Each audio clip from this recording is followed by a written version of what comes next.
Increase होता है।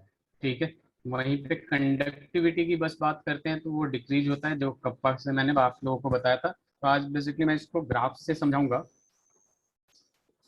तो यहाँ देखिए, variation of molar conductivity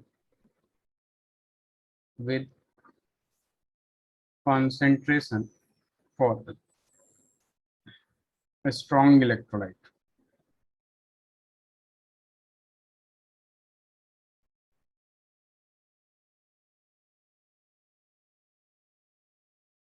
strong electrolyte की बात होती है, यानी अल्फा जो होगा, आपको मैंने बताया था कि 100% लेना है जब स्ट्रॉन्ग इलेक्ट्रोलाइट बोले।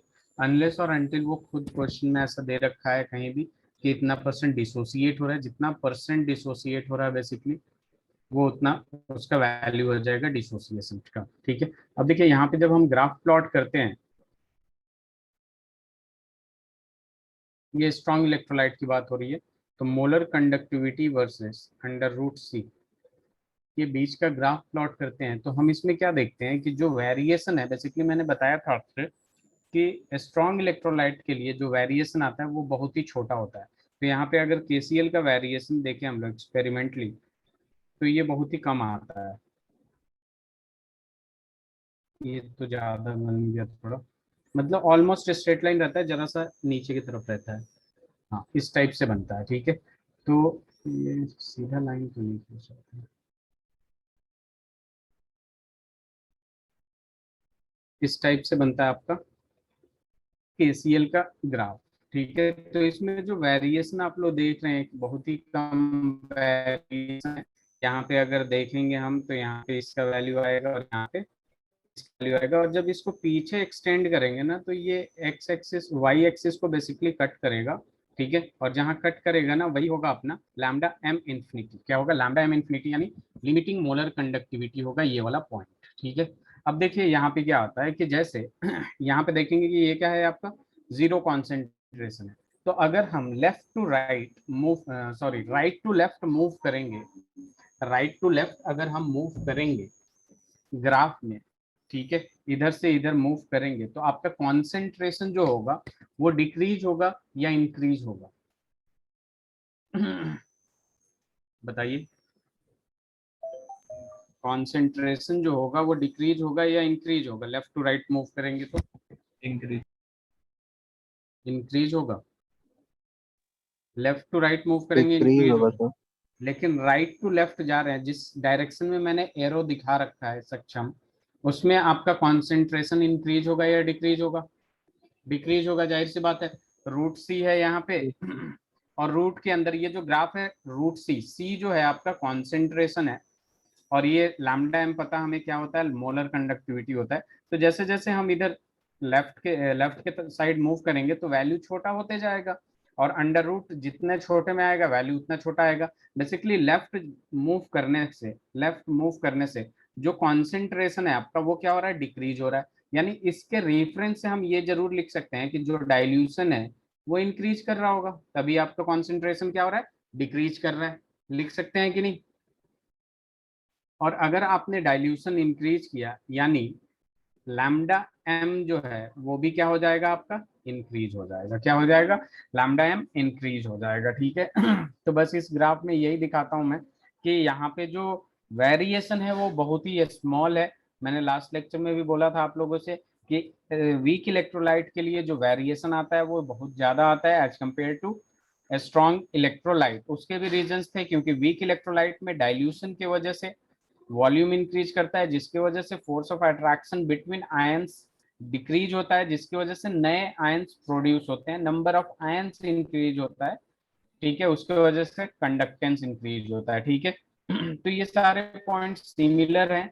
तो यहाँ पे हम चीजें लिख देते हैं, लैम्डा एम इंफिनिटी जो होता है आपका, ये क्या होता है, लिमिटिंग मोलर कंडक्टिविटी, या फिर molar conductivity at zero concentration भी कह सकते हैं, या फिर यहाँ पे क्या कह सकते हैं, limiting molar conductivity, limiting molar conductivity. ठीक है, या फिर इसका दूसरा नाम मैंने क्या बताया, molar conductivity at zero concentration, molar conductivity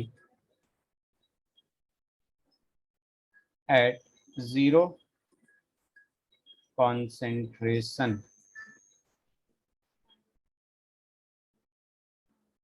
ठीक है, या molar conductivity at infinite dilution भी कहते हैं। तीसरा नाम एक और लिख सकते हैं हम लोग, मोलर कंडक्टिविटी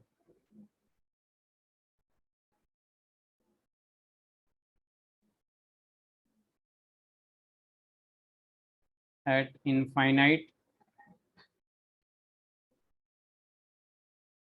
डाइल्यूशन। तो ये तीनों का तीनों लैम्डा एम इंफिनिटी का जो सिंबल होता है लैम्डा एम इंफिनिटी, उसका वैल्यू होता है, उसका नाम होता है। Sir graph decreasing graph.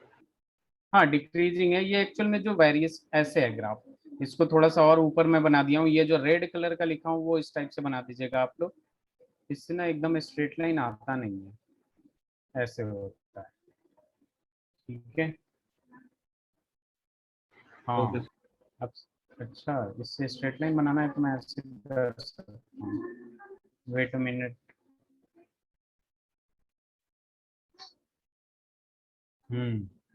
ऐसे कर सकते हैं हम लोग। नाइस।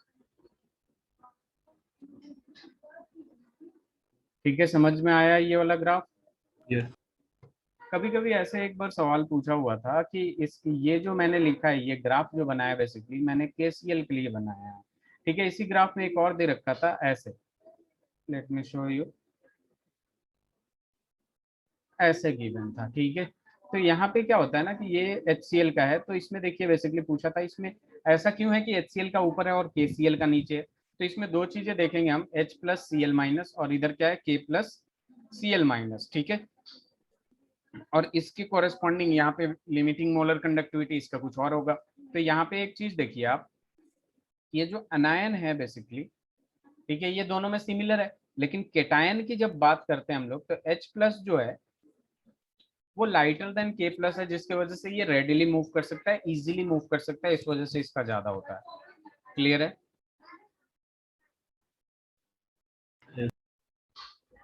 चलिए स्लाइड चेंज करें।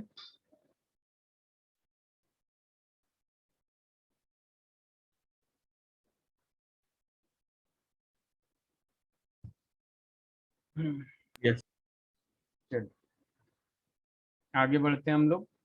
अब देखिए ये एक स्ट्रेट लाइन है, तो यहाँ पे जो ग्राफ आएगा स्ट्रेट लाइन का, उसके लिए क्या आता है, y is equal to m x plus c, यही आता है ना, y is equal to m x plus c. तो एक चीज देखिए, इसमें y एक्सिस पे हमने क्या रिप्रेजेंट किया, लैम्डा एम रिप्रेजेंट किया, तो यहाँ लिख दूंगा मैं लैम्डा एम। ठीक है, is equal to X axis पे हमने क्या रिप्रेजेंट किया है, रूट सी। तो एक्स के जगह मैंने क्या लिख दिया, यहाँ पे फिलहाल रख दिया मैंने रूट सी। और ये जो सी है आपका, ये क्या है आपका रूट सी। यहाँ पे सी जो है कॉन्सेंट्रेशन है, और ये y is equal to m x plus c है, स्ट्रेट लाइन का इक्वेशन है। और उसके बाद ये जो सी होता है आपका, क्या होता है, ये जो सी होता है इंटरसेप्ट होता है बेसिकली। तो जो इंटरसेप्ट है वो क्या है, lambda M infinity, Y axis को जहाँ कट करता है वहां पे क्या आ जाता है इंटरसेप्ट, तो लैम्डा एम इंफिनिटी। अब यहाँ पे एक चीज और कि यहाँ पे एक कांस्टेंट आता है जिसको हम क्या लिखते हैं, बी लिखते हैं। क्या लिखते हैं, बी। लेकिन हमने जब ग्राफ में देखा तो ग्राफ डिक्रीजिंग ऑर्डर में आपका स्ट्रेट लाइन है, तो स्ट्रेट लाइन का तो इक्वेशन यही आता है, बट ड्यू टू डिक्रीजिंग यहाँ पे जो, फिलहाल हम ऐसे ही लिख देते हैं, ये बी वी हटा देते हैं, ये ऐसा होना चाहिए, प्लस में ऐसा होना चाहिए। लेकिन यहाँ पे हमारा क्या है कि डिक्रीजिंग ऑर्डर में है, उसके वजह से lambda M is equal to, यहाँ पे एक कांस्टेंट आता है बी इंटू रूट सी कर देते हैं। ठीक है, क्योंकि ये क्या है डिक्रीजिंग ऑर्डर में है, और प्लस में क्या आ जाएगा लैम्डा एम इन्फिनिटी। ठीक है, तो इसी को सही से अगर लिख दें हम तो lambda M is equal to क्या आ जाता है, lambda m infinity minus b root c, minus b root c. ठीक है, इसको हम कहते हैं डीबे हकल ऑनसेगर इक्वेशन। ठीक है, इस इक्वेशन को हम क्या कहते हैं, डीबे हकल ऑनसेगर इक्वेशन, डीबे हकल ऑनसेगर इक्वेशन। और यहाँ पे चीजें, सारी चीजें लिख देता हूँ कौन क्या क्या है, यहाँ पे लैम्डा एम लिखेंगे, इसका मतलब क्या होता है, molar conductivity at any concentration, molar conductivity at any concentration. और लैम्डा एम इंफिनिटी, ये जो होता है आपका लिमिटिंग मोलर कंडक्टिविटी, या molar conductivity at zero concentration, या molar conductivity at infinite dilution. ठीक है, तो यहाँ पे ये भी लिख सकते हैं हम लोग limiting molar conductivity, limiting molar conductivity, ठीक है। उसके बाद अपने पास क्या आ जाता है, यहाँ पे लिमिटिंग मोलर कंडक्टिविटी के बाद अपने पास जो सी होता है वो होता है आपका कॉन्सेंट्रेशन। क्या होता है सी? कॉन्सेंट्रेशन होता है। ये जो बी होता है आपका, बी जो होता है आपका, ये कांस्टेंट होता है जो कि सॉल्वेंट पे डिपेंड करता है। तो यहाँ पे लिख सकते हैं कांस्टेंट विच डिपेंड्स अपॉन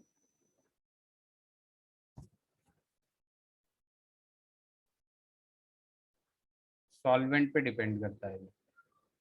किस पे डिपेंड करता है? सॉल्वेंट पे डिपेंड करता है। और ये सॉल्वेंट के विस्कोसिटी पे डिपेंड करता है, विस्कोसिटी ऑफ मीडियम, विस्कोसिटी या फिर surface tension. Surface tension, viscosity, ये सारी चीजें आप लोगों ने 11th क्लास में पढ़ा होगा फिजिक्स में।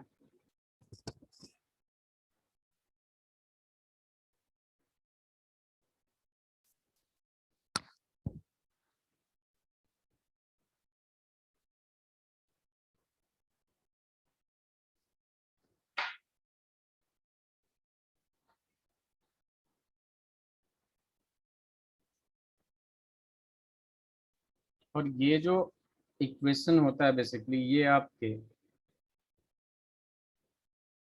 स्ट्रॉन्ग इलेक्ट्रोलाइट के लिए ही वैलिड होता है, only for strong electrolyte.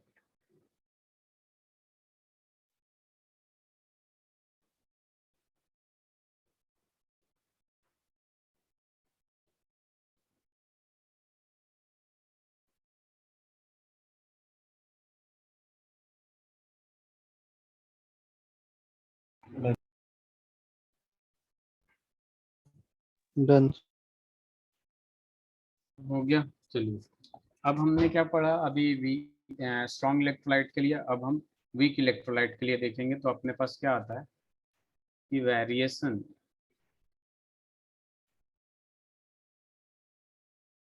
Of lambda m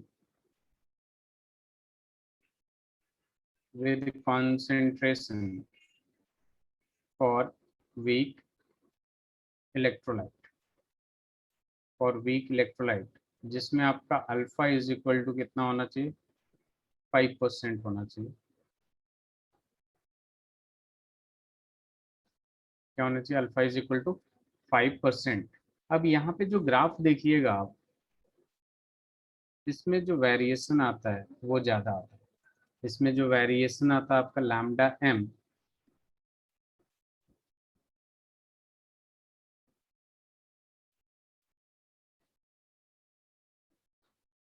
versus under root c की जब बात करते हैं, तो यहाँ पे देखिए जो वेरिएशन आता है यहाँ पे ज़्यादा आता है।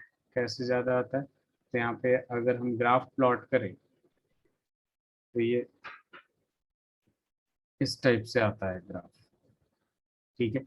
ये जो ऊपर वाला है आपका HCOOH का है, नीचे वाला जो है ये CH3COOH का है, ठीक है। तो इसमें भी यही चीज़ है कि अगर लेफ्ट मूव करते हैं, इस साइड मूव करते हैं हम लोग, लेफ्ट मूव करेंगे तो जो कॉन्सेंट्रेशन है आपका वो डिक्रीज होगा। कॉन्सेंट्रेशन डिक्रीज होगा, इसका मतलब जो डाइल्यूशन हम कर रहे हैं, ठीक है, वो इंक्रीज होगा। तो अगर डाइल्यूशन अगर आपका इंक्रीज हो रहा है, इसका मतलब क्या हो गया? आपका मोलर कंडक्टिविटी जो होगा वो क्या होगा? इंक्रीज होगा, क्योंकि वॉल्यूम जो हो रहा है वो इंक्रीज हो रहा है, ठीक है। तो मोलर कंडक्टिविटी इंक्रीज होगा। इसमें फर्क इतना है आपका कि यहाँ पे क्या होता है कि जो डीबे हकल ऑनसीगर इक्वेशन है इसमें फॉलो नहीं होता है, क्योंकि यहाँ पे ये एक्स वाई एक्सिस को कट नहीं करता है, ठीक है। तो इस वजह से यहाँ पे ये डीबे ऑनसेगर इक्वेशन फॉलो नहीं होता है। और ये भी कह सकते हैं कि जो लैम्डा एम इंफिनिटी जो होता है इसको भी कैलकुलेट नहीं कर सकते हैं, क्योंकि ये वाई एक्सिस के पैरेलल चला जाता है। इनफाइनाइट मतलब पैरेलली चला जाता है, ठीक है। तो इसको भी हम कैलकुलेट नहीं कर सकते हैं।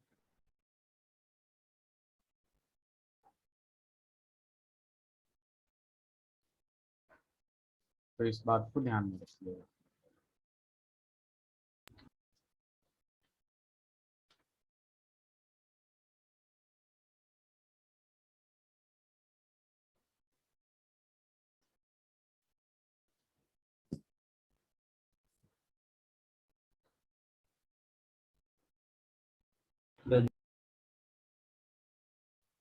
चलिए स्लाइड चेंज करते हैं और आगे बढ़ते हैं।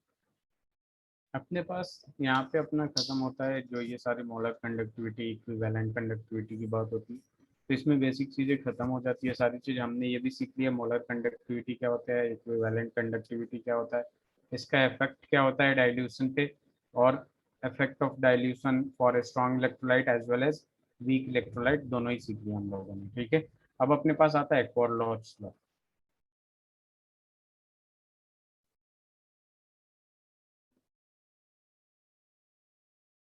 कोरलॉट्स लॉ की अगर बात करते हैं हम लोग, इसका जो पूरा नाम होता है ऐसे लिखते हैं, Kohlrausch's law of independent migration of ions, migration of ions, independent migration of ions. और यहाँ जब बात करते हैं हम लोग, तो ये strong as well as weak electrolyte के लिए होता है। और स्ट्रॉन्ग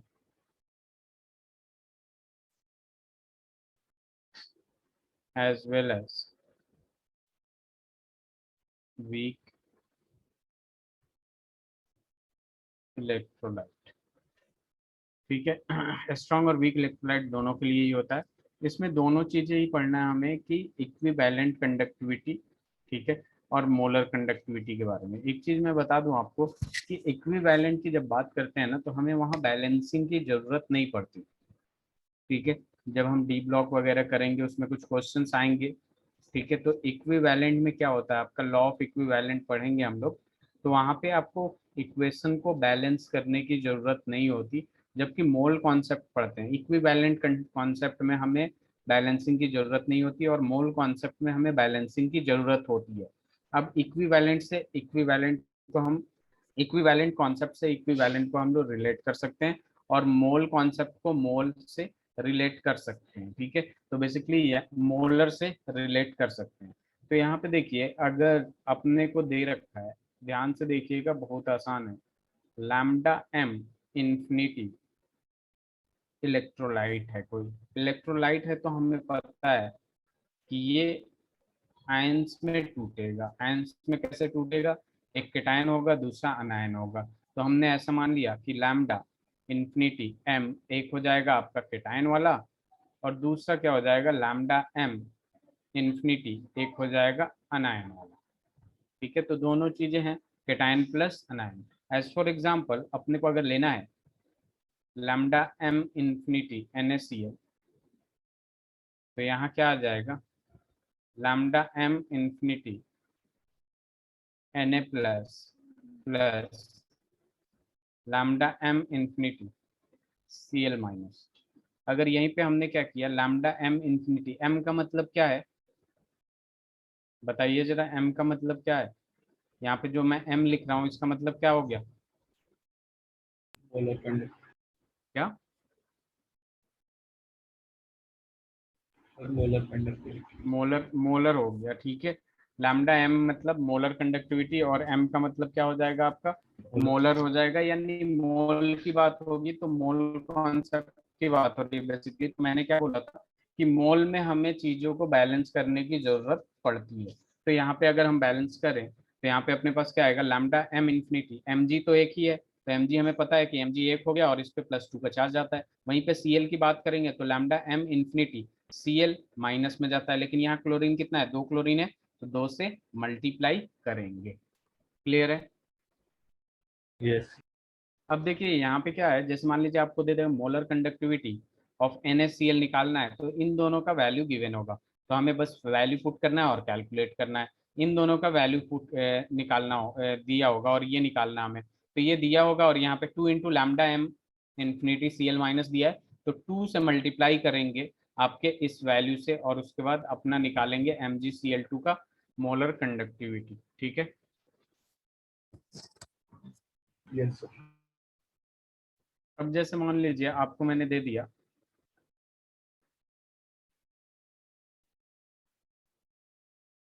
लैम्डा एम इंफिनिटी, आसान सा देता हूँ, पहले AlCl3 का बताइए।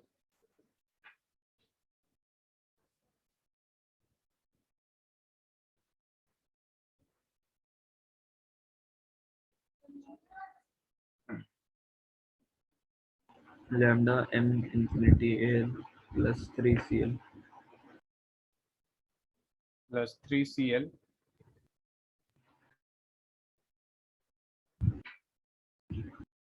अभिनव।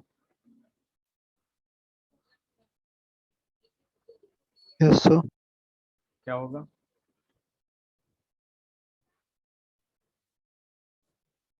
आंसर क्या होगा?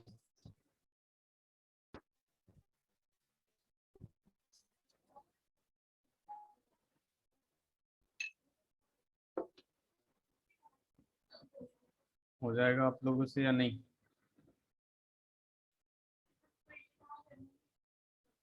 अभिनव, सक्षम। Yes sir. तो देखिए यहाँ पे अपने पास क्या आ जाएगा, यहाँ पे सीधे सीधे क्या आ जाएगा, लैम्डा एम इंफिनिटी। एल्युमिनियम एक है, एल्युमिनियम एक होगा, लेकिन जब इस पे चार्ज देखेंगे तो +3 का आएगा।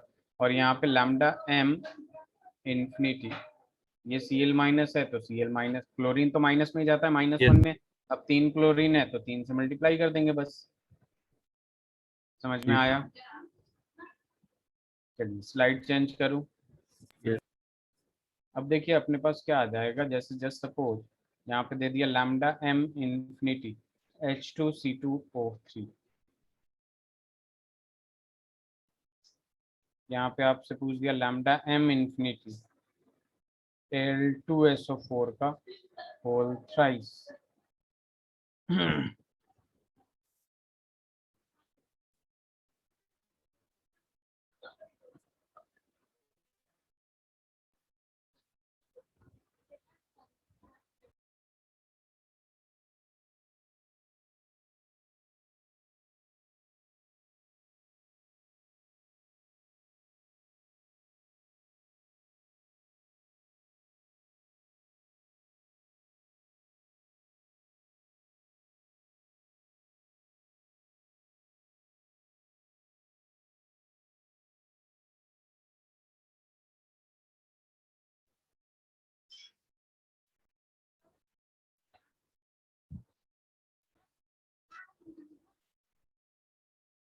सर सेकंड वाले का lambda M infinity 2 lambda l infinity al 3 plus 3 SO4 2 minus. Okay Abhinav. Yes, sir. मैं फर्स्ट वाले को सर देख रहा हूँ। ओके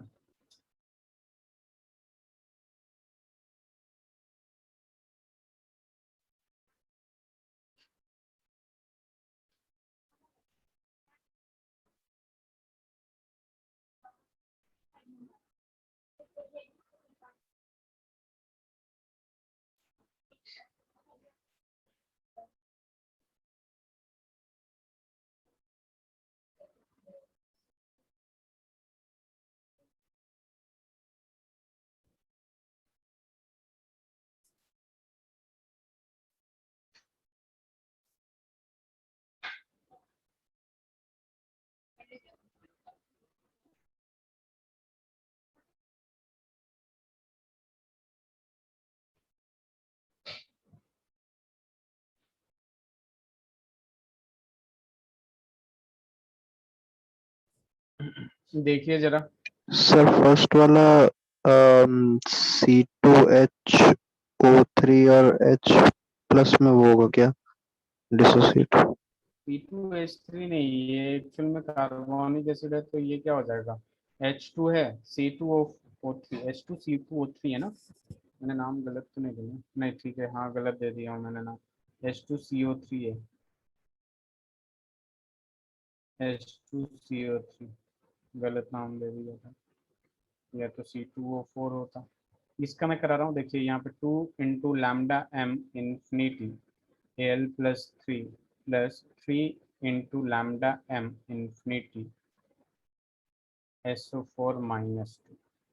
यहाँ पे देखेंगे तो यहाँ पे 2 × λm infinity H++λm infinity CO3-2।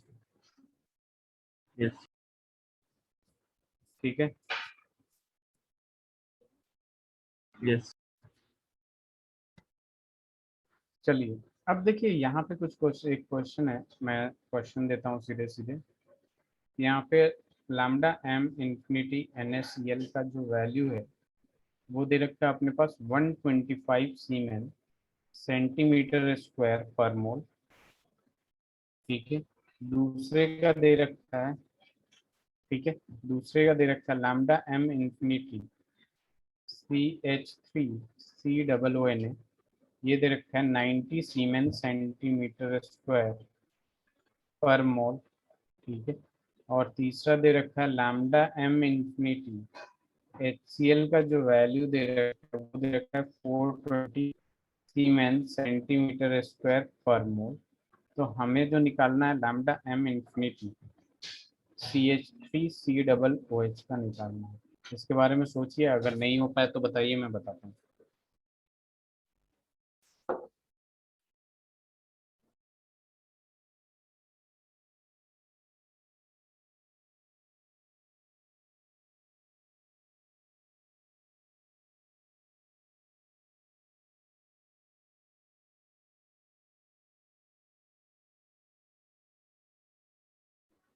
हो गया? सर। एक सेकंड। ओके, ठीक है, टाइम।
हो गया?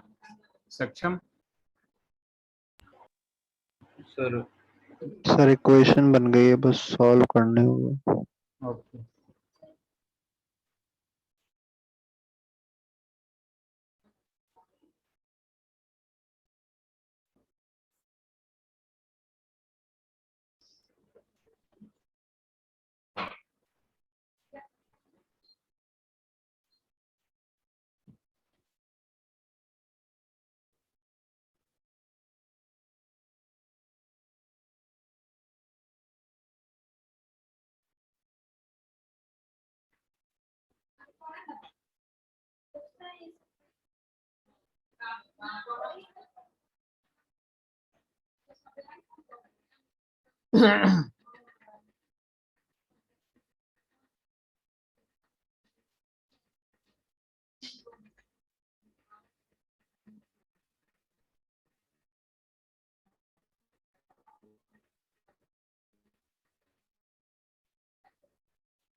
सर आगे कितना आया? 385 सीमेंस सेंटीमीटर स्क्वायर पर मोल। अभिनव आपका?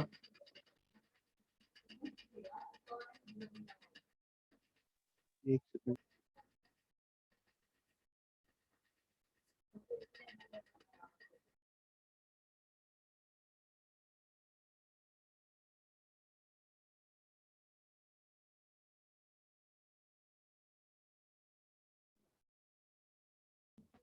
अभिनव आपका आगे आगे बढ़े।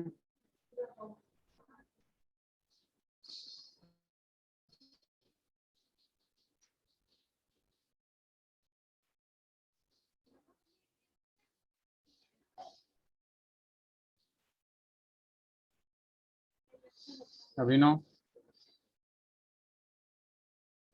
सक्षम? सर 385 है क्या?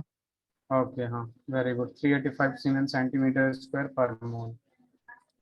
ठीक है, चलिए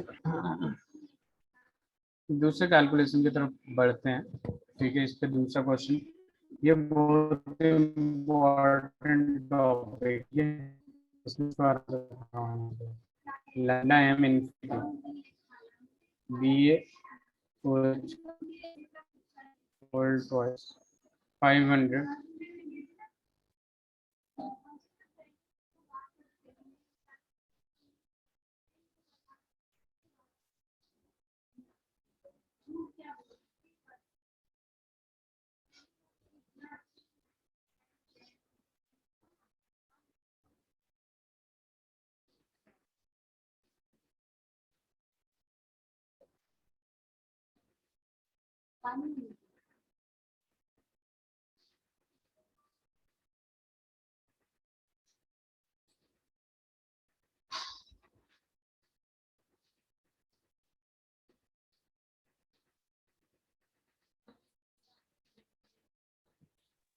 सर वो 300 लिखा है ना BACL का? BaCl2, हाँ, 300 सीमेंस सेंटीमीटर स्क्वायर। BaOH का होल ट्वाइस का 500 है। NH4Cl का 120 है।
काफी टाइम ले रहे हैं आप लोग आज। सर 220 है क्या? Yes, sir. 220. 220 siemens centimetre square पर minute. Very good very good. तो देखिए यहाँ पे एक चीज मैंने बताया आप लोगों से, इक्विवेलेंट की जब बात होती है ना, इक्विवेलेंट कॉन्सेप्ट की, यानी इक्विवेलेंट की बात होती है, तो वहाँ पे ना हमें बैलेंसिंग की जरूरत नहीं होती है।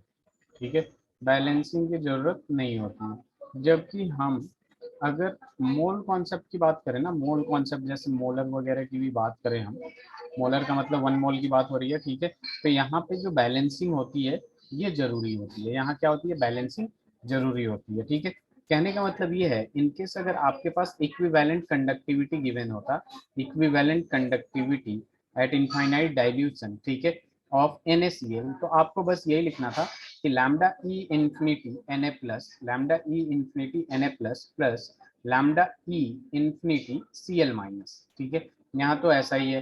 ठीक है, लेकिन अगर इनकेस अगर यहाँ पे ये भी आ जाता इंफिनिटी MgCl2, तो आपको सीधे सीधे ये लिखना है lambda e infinity Mg plus 2 plus lambda e infinity Cl minus. यहाँ बैलेंस करने की जरूरत नहीं है। क्लियर है? Okay. फिर एक बार आपको नीट में ये पूछ रखा था, ये लिख लीजिए पहले आप लोग।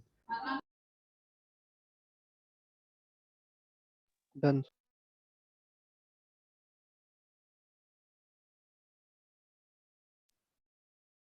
Very good.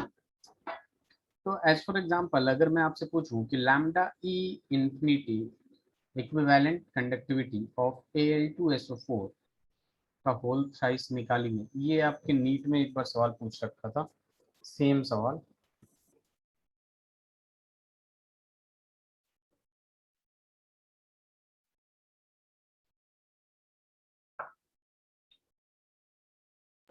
Sir, Al plus 3 plus lambda E SO4 to minus. Infinity Al plus 3 plus lambda e infinity SO4 minus 2, यही होगा। Yes. Yes sir. हाँ, तो बस ये हो जाता है। ठीक है, अब देखिए कभी कभी सवाल ये पूछता है, जिससे मैंने मोलारिटी का जितना भी मोलर कंडक्टिविटी का सवाल दिया आपने फटाफट कर लिया। ठीक है, इनकेस मैं इक्विवेलेंट कंडक्टिविटी का भी सवाल देता उसी के टर्म में, ठीक है, उसी के टर्म में देता तो आप इजीली सॉल्व कर लेते। ठीक है, लेकिन यहाँ पे अगर मैं मोलर कंडक्टिविटी फाइंड आउट करने को देता हूँ इन टर्म्स ऑफ इक्विवेलेंट कंडक्टिविटी, मतलब वैल्यू जो गिवन है वो इक्विवेलेंट कंडक्टिविटी का गिवन है और मोलर कंडक्टिविटी निकालना है। तो इसका लास्ट क्लास में ही हमने एक रिलेशन फाइंड आउट किया था कि नहीं? Yes. तो उसी रिलेशन को लिखते हैं हम लोग, और उस रिलेशन के अकॉर्डिंग हम फाइंड आउट कर सकते हैं कुछ भी एक दूसरे के टर्म में। सबसे पहले lambda m upon lambda infinity is equal to x होता है। ये जो x होता है क्या होता है आपका? Valence Balance. फैक्टर। वहां पे क्या नाम लिखे थे? वैलेंसी फैक्टर या वैलेंस फैक्टर, वैलेंसी फैक्टर, या फिर क्या हो जाता है, एन फैक्टर हो जाता है। ठीक है, तो यहाँ पे मोलर कंडक्टिविटी जब भी निकालने को दे in terms of equivalent conductivity, अगर इक्विवेलेंट कंडक्टिविटी गिवन है और मोलर कंडक्टिविटी निकालना है, तो हमें यही करना है कि equivalent conductivity into valency factor, यानी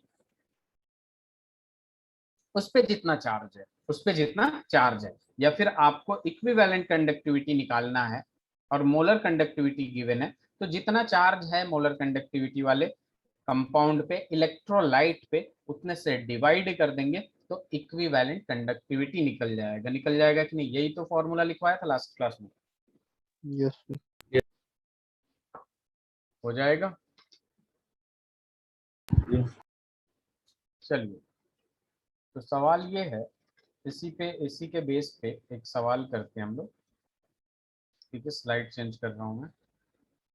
तो अपने पास सवाल ये है कि lambda m infinity mg plus 2, lambda m infinity mg plus 2 is equal to, अपने पास x दे रखा है, and lambda m infinity SO4 minus 2 is equal to y दे रखा है। Find lambda equivalent at infinite dilution of MgSO4. Very easy question.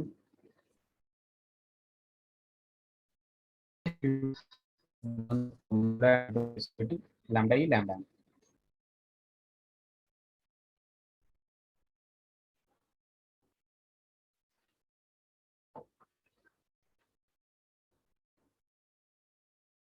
Sir x plus y by 2. Okay, और answer आने दीजिए अभिनव।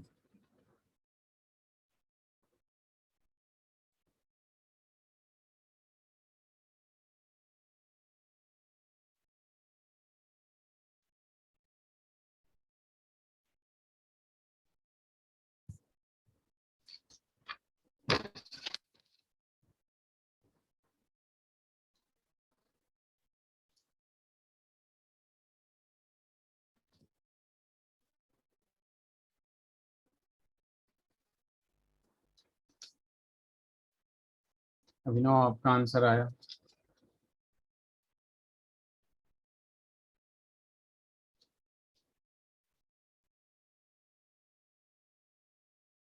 सक्षम। Yes sir. अभिनव मेरी आवाज नहीं जा रही है क्या आप तक? हेलो सर, आवाज आ रही है? आंसर आया आपका?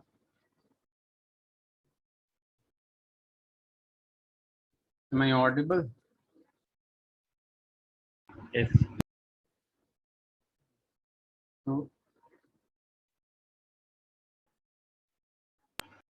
हेलो। हाँ, कितना हुआ अभिनव? देखिए यहाँ पे, अगर मैं इसको lambda E Q infinite M G S O four अगर सॉल्व करता हूँ, यहाँ क्या आएगा? लैम्डा ई क्यू, ठीक है, infinity M G plus two lambda E Q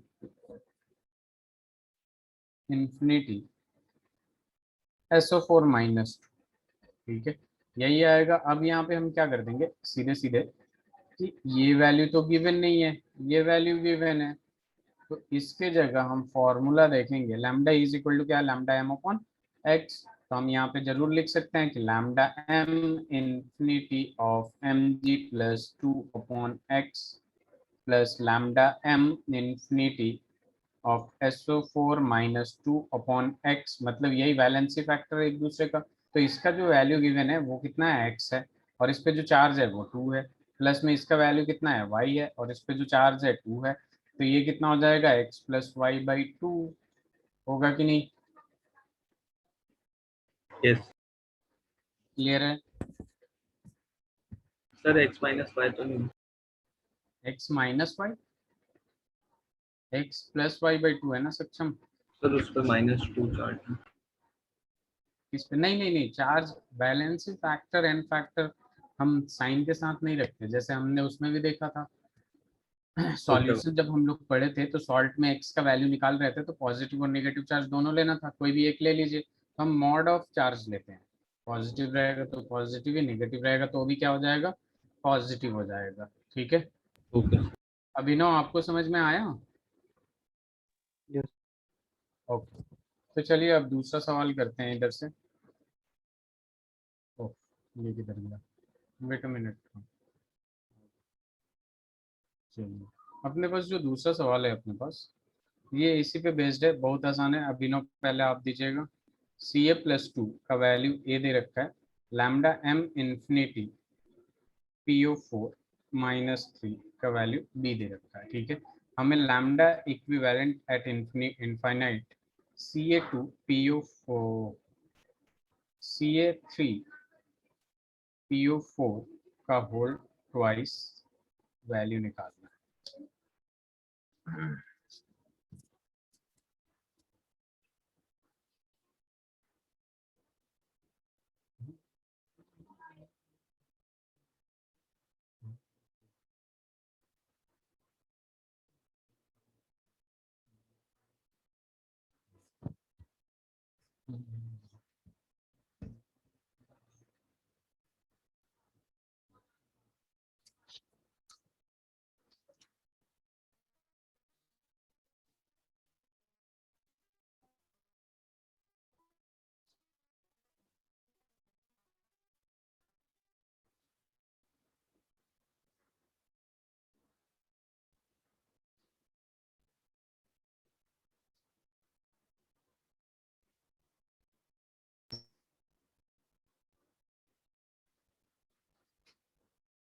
अभिनव,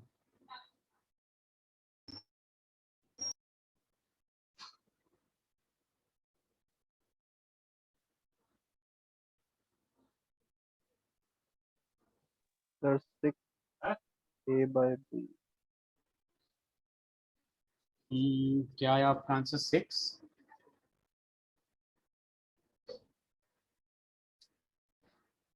अभिनव आंसर आ गया आपका?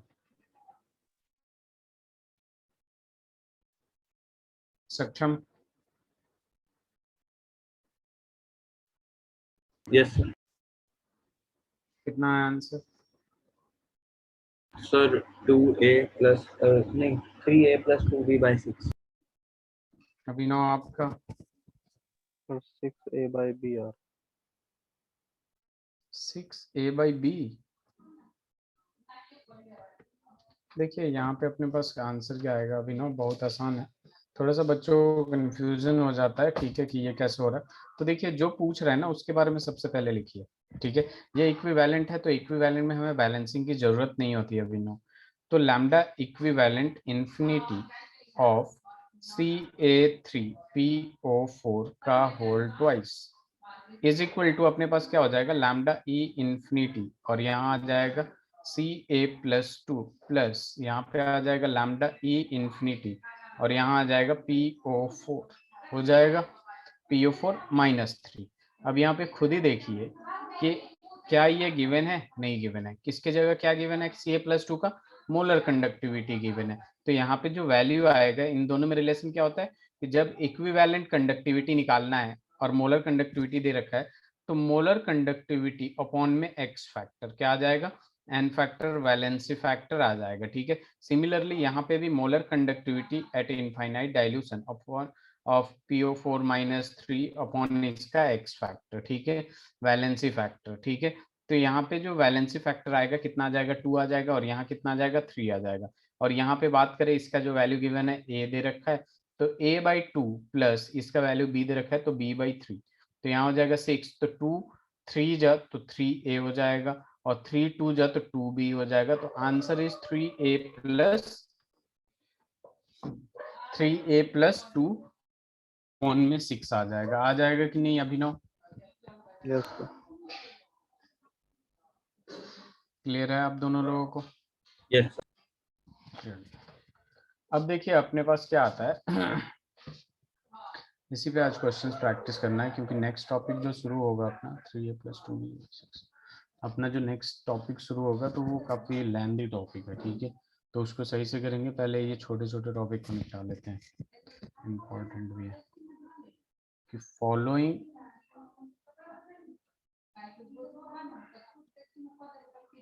फॉलोइंग लिमिटिंग molar conductivities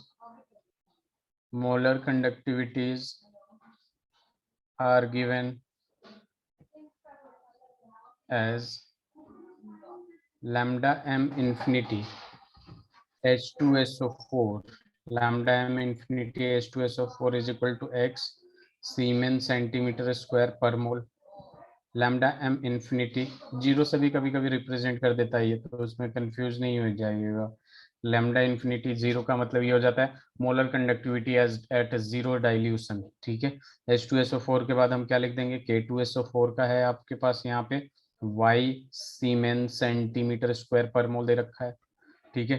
फिर यहाँ पे लैम्डा एम इंफिनिटी जीरो दे रखा है CH3COO is equal to Z siemens centimetre square per mole दे रखा है, और यहाँ पे दे रखा है lambda am not in siemens centimetre square per mole for CH3COOH के लिए निकालना है हमें, ठीक है। इसमें मैं ऑप्शन भी दे रहा हूँ आपको, कि ए ऑप्शन जो है वो x - y + 2z है, बी जो ऑप्शन है x + y - z है, सी जो ऑप्शन है वो दे रखा है x - y + z, डी जो ऑप्शन है वो दे रखा है x - y/2, और प्लस में क्या है? z है।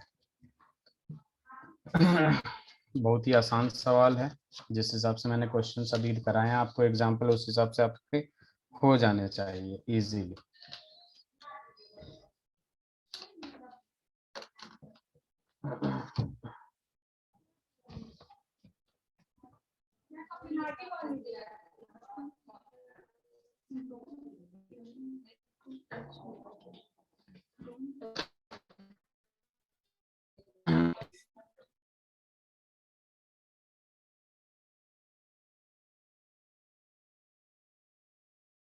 थोड़ा सा टाइम लेके इसको सॉल्व करिए जरा।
सर आंसर दे।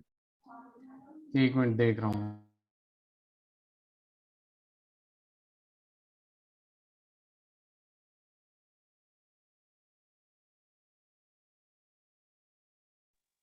भेज दिए सर। सर नहीं, एक मिनट, डी।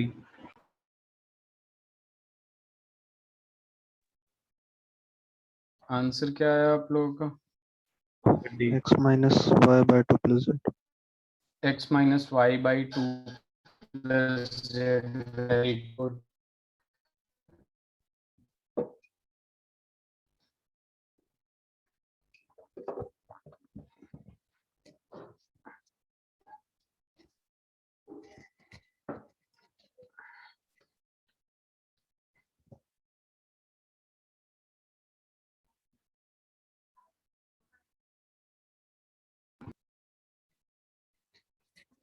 सक्षम, सर मेरा भी आईडी।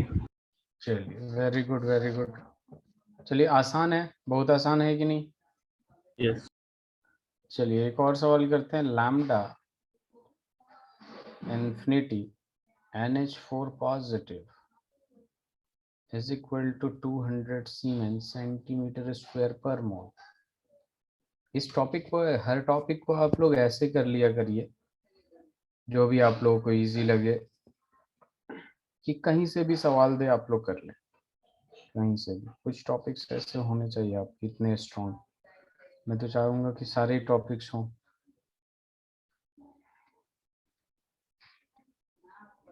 ये ऊपर वाला 300 है, ये क्या है आपका 300 है, ये 125 सीमेंस सेंटीमीटर स्क्वायर पर मोल है। कैलकुलेट और फाइंड, पहला वाला है lambda e infinity l plus 3, दूसरा lambda e infinity l two s o 4 का whole thrice, and the third one is lambda m infinity NH4 का होल ट्वाइस।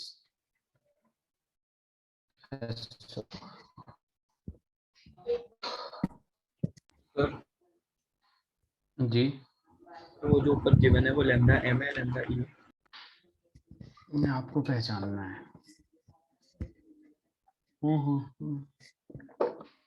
एक minute एक मिनट।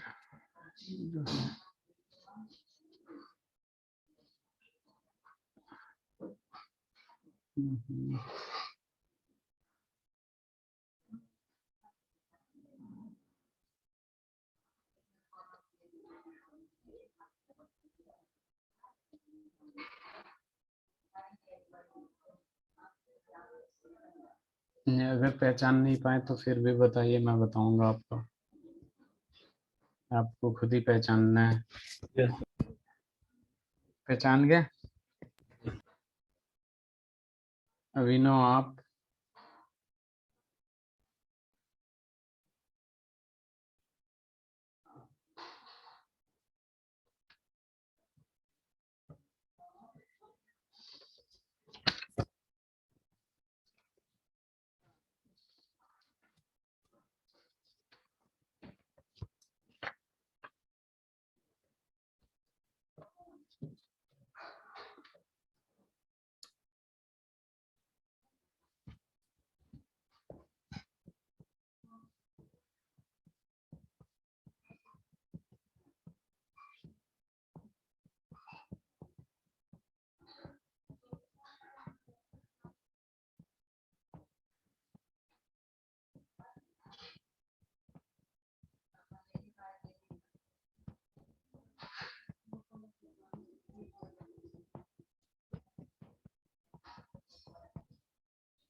जी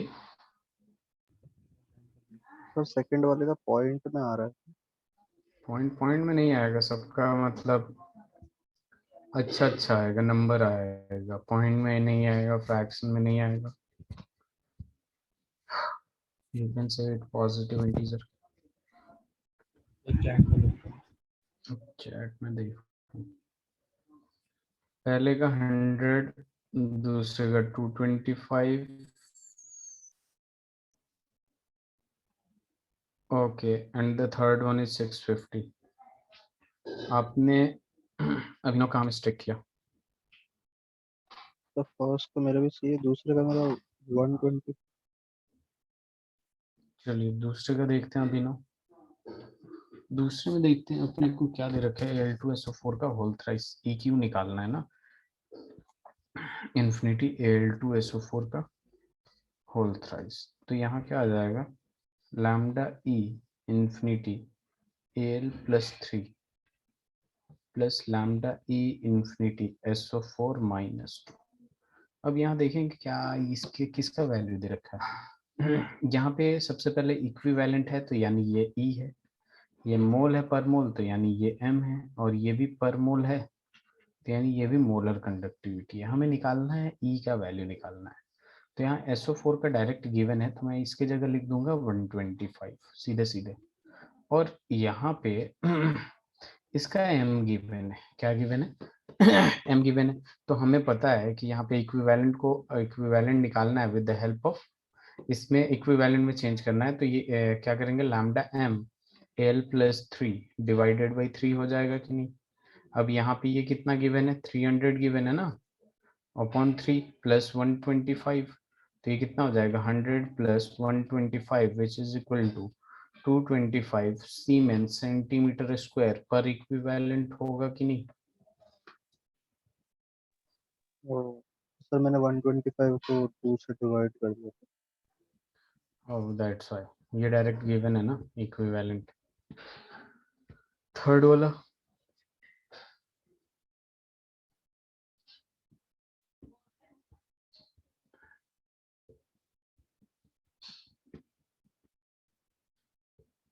थर्ड वाला अभिनव 65 65 650 आएगा ना। चलिए थर्ड वाला भी देखते हैं। हमें निकालना है lambda M infinity, lambda M molar conductivity निकालना है NH4 का whole twice SO4।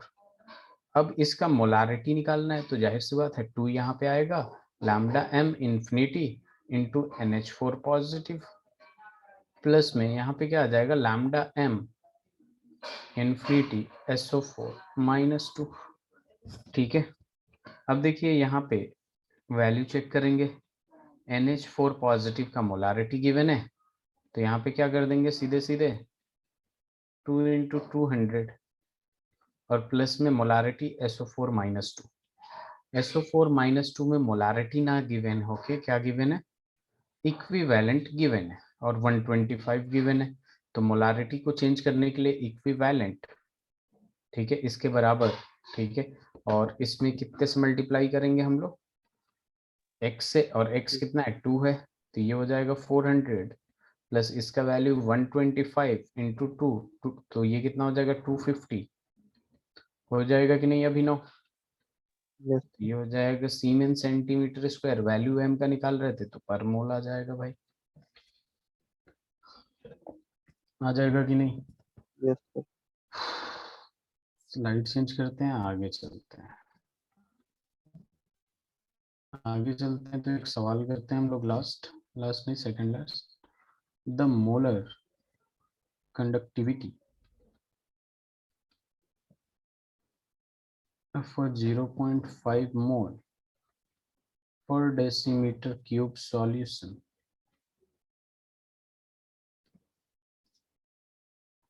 of AgNO3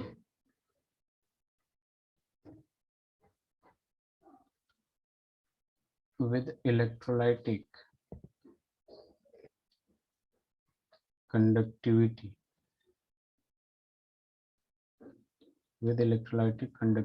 of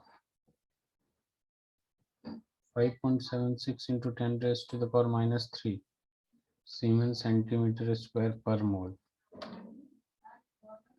at 298 Kelvin is, ये जो है 2.88 Siemens centimeter square per mole, B जो है 11.52 Siemens centimeter square per mole, C जो है 0.086 Siemens centimeter square per mole, और D जो है 28.8 Siemens centimeter square per mole।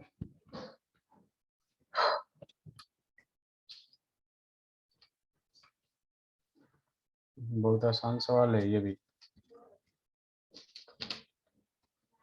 कर सकते हैं आप लोग।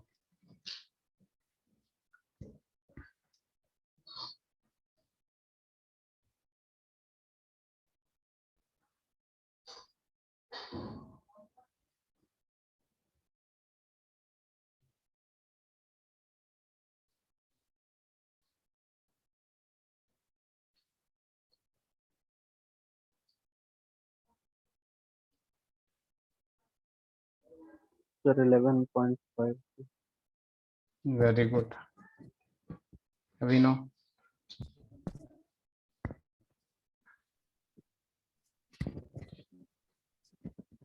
Yes sir 11.52।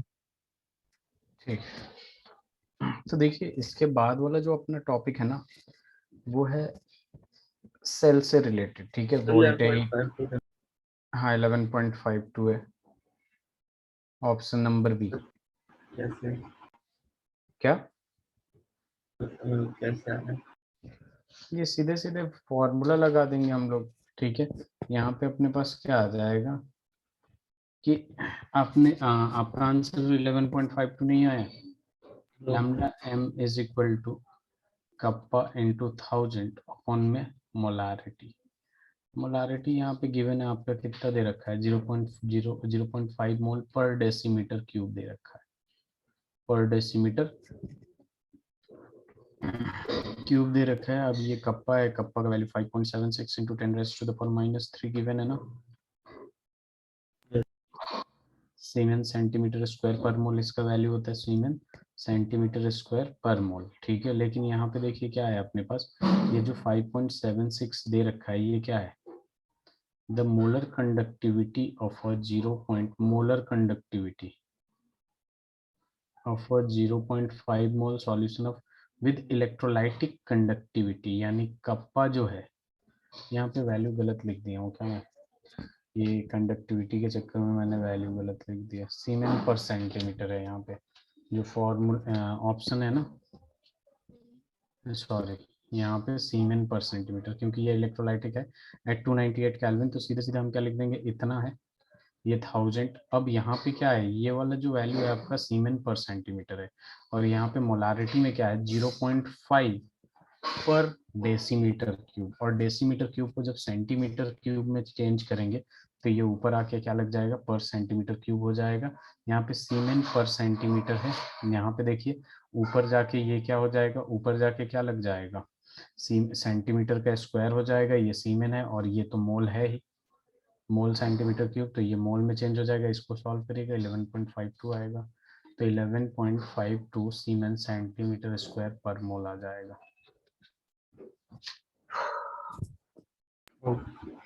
ठीक है। Yes. तो देखिए अपना जो नेक्स्ट टॉपिक है वहां से शुरू होता है मेन इलेक्ट्रोकेमिस्ट्री। ठीक है, जैसे सेल की बात करेंगे, सॉल्ट ब्रिज की बात करेंगे, सॉल्ट ब्रिज का क्या इंपॉर्टेंस है। ठीक है, सेल में एक्चुअली में होता ही क्या है, ठीक है, दो इलेक्ट्रोड होते हैं, ठीक है, दो टाइप्स के इलेक्ट्रोड होते हैं, एक एनोड होता है, कैथोड होता है, किस पे ऑक्सीडेशन होता है, किस पे रिडक्शन होता है, और ये चीजें बढ़ते बढ़ते आपके ऑक्सीडेशन रिडक्शन में चला जाता है, जहाँ रेडॉक्स रिएक्शन होता है, जो आपने क्लास 11th में पढ़ा है। अब उस रेडॉक्स रिएक्शन को धीरे धीरे बढ़ाते हुए हम नर्स्ट इक्वेशन तक पहुंचते हैं। ठीक है, और नर्स्ट इक्वेशन के बाद आपका वही इक्विलिब्रियम में चले जाएंगे, डेल्टा जी वगैरह से निकालना शुरू करेंगे। चूंकि सेल की बात हो रही है तो उसके पोटेंशियल वगैरह की भी बात करेंगे, जिसको ईएमएफ वगैरह कहते हैं, या ई नॉट सेल और ई सेल कहते हैं। ठीक है, फिर हम नर्स्ट इक्वेशन पे पहुंचेंगे, नर्स्ट इक्वेशन के बाद अपने पास चले जाएंगे हम फैराडेज लॉ पे, फिर फैराडेज लॉ के बाद हम सीधे पहुंचेंगे बैटरीज पे कि क्या होता है, फिर कोरोजन वगैरह पे आएंगे। ठीक है, तो इस चैप्टर को ना नेक्स्ट क्लास में आप लोग सही से पढ़ के आइएगा, जैसे सेल के बारे में जितना अच्छे से पढ़ सकते हैं उतने अच्छे से। ठीक है, क्योंकि वो ज्यादा इंपॉर्टेंट है। ये तो मतलब Kohlrausch law one of the main topic from electrochemistry है। हम लोग नेक्स्ट क्लास में इस चैप्टर को ज्यादा देर तक पढ़ेंगे, सर से बात करूंगा मैं, ताकि ज्यादा से ज्यादा ये हो जाए। ठीक है, किसी को कुछ पूछना है इस चैप्टर से रिलेटेड, ये जो 2 लेक्चर में हुआ है? अभिनव, नहीं पूछना है? चलिए एक लास्ट क्वेश्चन करते हैं, फिर आगे बढ़ेंगे, नेक्स्ट क्लास में मिलेंगे सर। कि अपने पास है लिमिटिंग मोलर, ऑप्शन वाला है, देख के बता सकते हैं आप लोग, conductivity of NH4OH, that is, question में दे रखा है आपका, lambda m infinity NH4OH is equal to, इसका वैल्यू निकालना है आपका। ऑप्शन देखिएगा, तो ऑप्शन में देखेंगे सबसे पहले ये क्या दे रखा है, lambda m infinity NH4Cl plus lambda m infinity NaCl minus lambda m infinity NaOH। B जो है अपने पास वह lambda m infinity NaOH plus lambda m infinity NaCl minus lambda m infinity NH4Cl। C जो है अपने पास lambda m infinity NH4OH plus lambda m infinity NH4Cl minus lambda m infinity HCl। और अपने पास डी जो ऑप्शन है, lambda m infinity NH4Cl plus lambda m infinity NaOH minus lambda m infinity, ये HCl है आपका, ये अजीब से लिखती हूँ,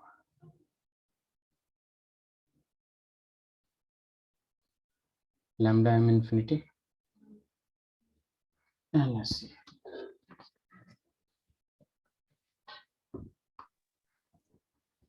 तो देख के आपको क्या लगता है कौन सा आंसर होगा? डी। डी हो जाएगा। ठीक है, वेरी गुड, बहुत ही जल्दी पहचान लिया आप लोग। तो डी आंसर हो जाएगा, क्योंकि हमें क्या चाहिए, इसके कोरेस्पॉन्डिंग हमें ये चाहिए NH4 पॉजिटिव और OH माइनस, जो कि यहाँ से NH4 पॉजिटिव मिलेगा, OH माइनस यहाँ से मिलेगा, और माइनस NaCl करेंगे तो